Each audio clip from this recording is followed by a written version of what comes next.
বলবো সেটা হচ্ছে রেফ্রিজারেটরের বা ফ্রিজারের ক্যাপিলারি যদি শর্ট হয়ে যায় তাহলে সেটি আপনি কিভাবে জোড়া দিবেন।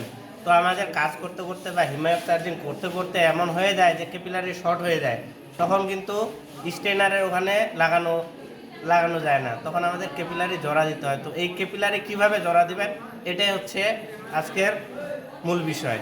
তো এই যে আমি ক্যাপিলারি নিয়ে নিছি, আমাদের মনে রাখতে হবে যে বেশি পরিমাণ ক্যাপিলারি কিন্তু পিছনে বের করা থাকে না, 1 থেকে 1.5 ফিট থাকে।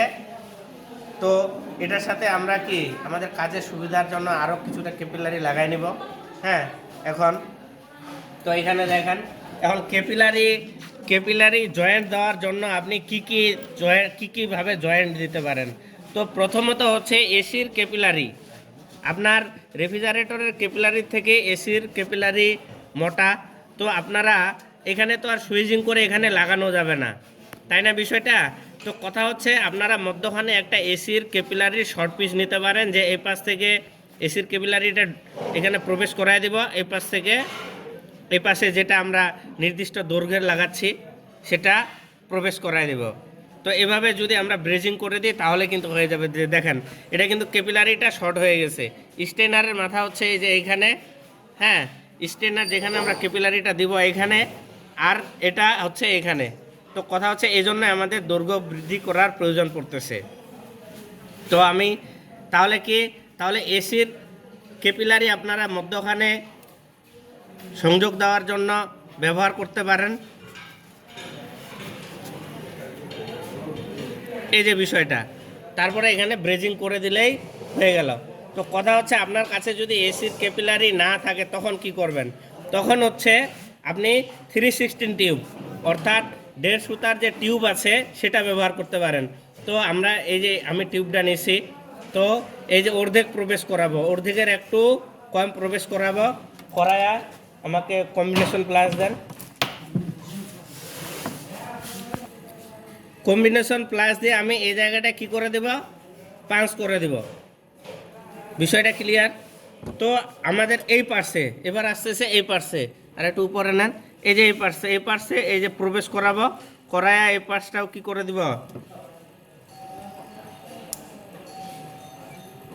পাঁচ করে দিয়ে ব্রেজিং করে দিব, তাহলে কিন্তু হয়ে গেল। যদি 316 টিউব নেন তাহলে পাঁচ করে দিতে হবে, যদি এসির ক্যাপিলারি নেন তাহলে কিন্তু পাঁচ করা লাগতেছে না।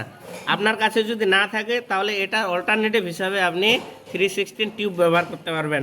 এখন সাপোজ ধরে নেন আপনার কাছে 316 টিউব হয় নাই, যদিও ম্যাক্সিমাম সময় থাকে, অনেক সময় হতে পারে যে আপনার কাছে নাই, তখন আপনি কি করবেন, তখন আপনি 1/4 শর্ট পিস নেবেন। 1/4 শর্ট পিস নিয়ে শ্যাম এটা এইভাবে পাঁচ করে দিবেন। হ্যাঁ, এই পাশ থেকে দিবেন, এই যে পাঁচ করে এই যে এই সাইডটা হালকা করে পাঁচ করে রাখবেন এভাবে। কথাটা কি ক্লিয়ার, বিষয়টা বুঝতে পারছেন? তাহলে এসির ক্যাপিলারি অথবা 316 টিউব অথবা 1/4 টিউব যে কোনো তিনটার মধ্যে একটা আপনি ব্যবহার করতে পারেন। এখন বললেন যে আমার কাছে একটাও নয়, আমার কাছে 3/8 টিউব আছে। 3/8 টিউব কিন্তু 3/8 টিউব দিয়ে হবে না। কথাটা কি ক্লিয়ার? এই যে বিষয়, তাহলে আমি এটা ক্যাপিলারি জয়েন্ট দেওয়ার জন্য আমি আপনাদের এসির ক্যাপিলারি ব্যবহার করতেছি। দেখেন এই পর্যন্ত প্রবেশ করাবো, এই যে এই পর্যন্ত প্রবেশ করে হালকা একটু এভাবে বাঁকা করে রাখবো, এই যে এটা এই পর্যন্ত, অর্ধেকের একটু কম, এই যে প্রবেশ করায়া বাঁকা করে দেব।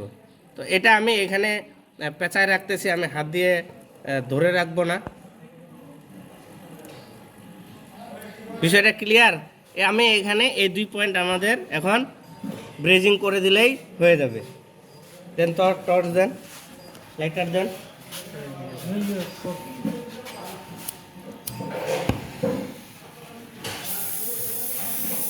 তো অবশ্যই এটা হালকা তাপে হালকা হিটে আপনার ব্রেজিং করতে হবে, নতুবা কি গলে যাবে। এই তো বিষয়। দেখান উপর থেকে দেখান বা কাছে থেকে দেখান, সমস্যা নেই, কাছ থেকে দেখান।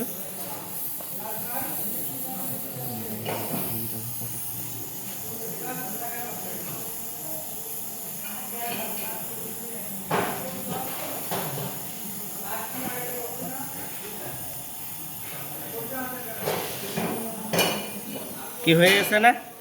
এই পাশেও শ্যাম একটু খালি আমি ব্রেজিং ধরাই দেব।